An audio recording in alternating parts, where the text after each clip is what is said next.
امتیاز صاحب، آپ کو کیا لگتا ہے، ایک جماعت دعوے کر رہی ہے سادہ اکثریت کی اور ایک جماعت کہہ رہی ہے کہ کوئی بھی سادہ اکثریت لینے کی پوزیشن میں نہیں ہوگا، کس کا دعویٰ درست ہے؟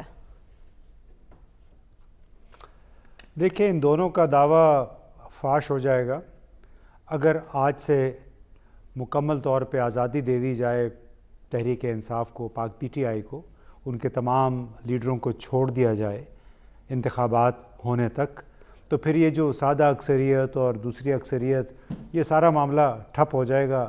سب کو پتہ چل جائے گا کہ کس کو اکثریت ملے گی اور کتنی ملے گی. یعنی ان حالات میں میں نہیں سمجھتا کہ ہم کسی ان دو جماعتوں کی بات کر سکتے ہیں جو کہ ہم پہ مسلط ہیں اتنے عرصے سے.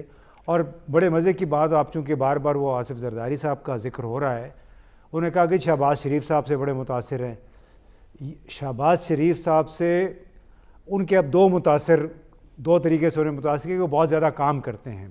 یعنی انہوں نے بالواسطہ طور پہ 15 سال میں سندھ میں پیپلز پارٹی کی حکومت کی ناکامیوں کو ایک تازیانہ اس پہ لگا دیا ہے. بلاول نے بھی جب کہا تھا کہ ہمیں شہباز سپیٹ چاہیے سندھ کے لیے، تو اس کا بھی مطلب تھا کہ ہماری حکومت جو پیپلز پارٹی کی 15 سال سے وہ ناکام رہی ہے، لوٹ مار اور انیکشن اور کرپشن. دوسری جو شہباز شریف صاحب کی صفت انہوں نے گنوائی ہے، اگر یہی ہماری قسمت میں ہے کہ انہوں نے 16 مہینے اقتدار میں رہ کے اور اپنے ہاتھوں سے انہوں نے اقتدار، بہت سارے اختیارات وہ حوالے کر دیے پاکستان کے لیے، اس میں امید کیا رہے گی کہ آپ نے اسی 16 ماہ کی حکومت کے دوران اسپیشل انویسٹمنٹ فیسیلیٹیشن کونسل آپ نے کھڑی کر کے ایک سپر سٹرکچر کھڑا کر دیا ہے حکومت کے اندر. سپر سٹرکچر میں نیا وزیر اعظم جو بھی آئے گا وہ ایک ذیلی، ایک طفیلی بن کے رہ جائے گا، اور اگر طفیلی ذیلی بننے پہ آمادہ نہ ہوا تو اس کا حشر بھی وہی ہوگا جو پچھلے وزراء اعظم کا ہوا ہے.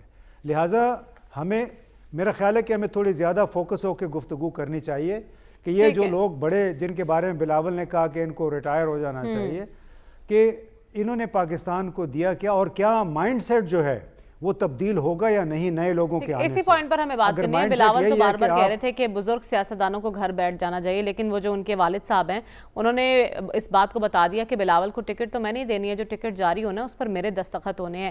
امتیاز گل صاحب، آصف زرداری کے اس انٹرویو کو اور جو انہوں نے بلاول سے متعلق باتیں کی ہیں، اس کے پارٹی پر کیا اثرات مرتب ہوں گے؟ پارٹی پہ میں نہیں سمجھتا کہ کوئی بہت زیادہ اثرات مرتب ہوں گے، سوائے اس کے کہ فرحت اللہ بابر صاحب نے سیکرٹری جنرل کے عہدے سے استعفیٰ دے دیا ہے. پارٹی میں کچھ ایماندار، کچھ اپنے ضمیر والے لوگ بھی ہوتے ہیں. انہوں نے ادھر سے صدا لگائی بلاول نے کہ جو 70 سال سے اوپر کے لوگ ہیں وہ استعفے دے دیں، ادھر سے انہوں نے استعفیٰ دے دیا. اب والد محترم، پھر رضا ربانی صاحب، سینیٹر تاج حیدر، اور اس میں کوئی تالپور فیملی کے بھی لوگ ہیں، کوئی مخدوم میں بھی ہیں، پتہ نہیں وہ کب. لیکن اگر انہوں نے استعفیٰ دے دیا تو پھر ان کو تو کوئی ووٹ دینے والا بھی، ان کی شاید سینٹرل ایگزیکٹو میں بھی ان کو کوئی نہیں ملے گا. لیکن دیکھیے، افسوس کی بات یہ ہے کہ کیا بلاول کے آنے سے مائنڈ سیٹ تبدیل ہوگا؟ وہ مائنڈ سیٹ جو ان دونوں گھرانوں نے ملا کے اور دوسروں کی آشیرواد کے ساتھ پاکستان کے اوپر مسلط کیا ہوا ہے. اب میں آپ کو ایک چھوٹی سی اس کی مثال دے دیتا ہوں کہ مائنڈ سیٹ جس دو وزراء اعلیٰ انہوں نے لگائے، خاص طور پہ پنجاب میں، اب انہوں نے ملا کے اس سال کے پہلے 4 مہینے میں جس انداز میں پاکستان کے 91 ارب روپے کے سالانہ ترقیاتی پروگرام کے ساتھ کھلواڑ کیا ہے. آپ یعنی ایک ملک جو قرضوں میں یہاں تک ڈوبا ہوا ہے، تو 91 ارب روپے کا سالانہ ترقیاتی پروگرام میں پہلے 4 مہینے میں ہی 76 ارب روپے خرچ ہو چکے ہیں، اور وہ بھی ہمارے نگران لوگوں نے کیے ہیں. حالانکہ نگران لوگوں کا جو کہ انہی کے لگائے ہوئے ہیں، چاہے وہ شہباز شریف ہیں، چاہے وہ آصف علی زرداری ہیں، انہی کے ہینڈ پک لوگ ہیں.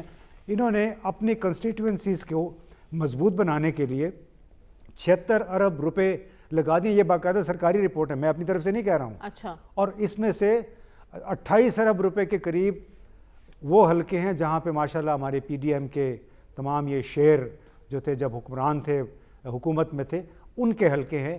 ان کو مضبوط بنانے کے لیے. لیکن تو جب تک یہ مائنڈ سیٹ تبدیل نہیں ہوتا ہے پاکستان میں ہم پھنسے ہوئے ہیں. امتیاز گل صاحب، آپ کی نظر میں مستقل بنیادوں پر جنگ بندی کے لیے کیا اقدامات کرنے ہوں گے؟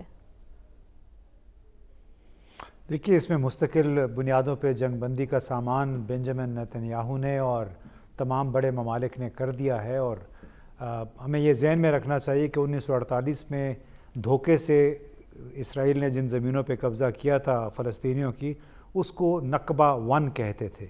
اس مرتبہ شمالی غزہ سے نکال کے حماس کے حملوں کی جوابی کارروائی کا بہانہ بنا کے نقبہ 2 یعنی نقبہ ثانی انہوں نے کیا ہے.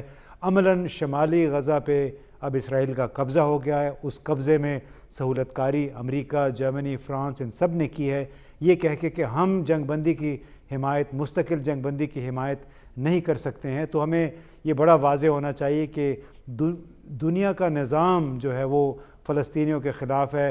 مغربی کنارے پہ بھی اگرچہ بظاہر فلسطینی تھے، الفتح گروپ تھا اس کی، لیکن وہاں پہ بھی یہ حالات ایسے ہیں کہ اسرائیلیوں کا جب دل کرتا ہے وہاں پہ دندناتے چلے جاتے ہیں، ٹینکوں سمیت، بختر بند گاڑیوں سمیت. تو وہ تو ان کو ایک پنجرے میں بند کر کے رکھا ہوا تھا اسرائیل نے پہلے ہی سے، ابھی ان کو مزید جواز مل گیا ہے.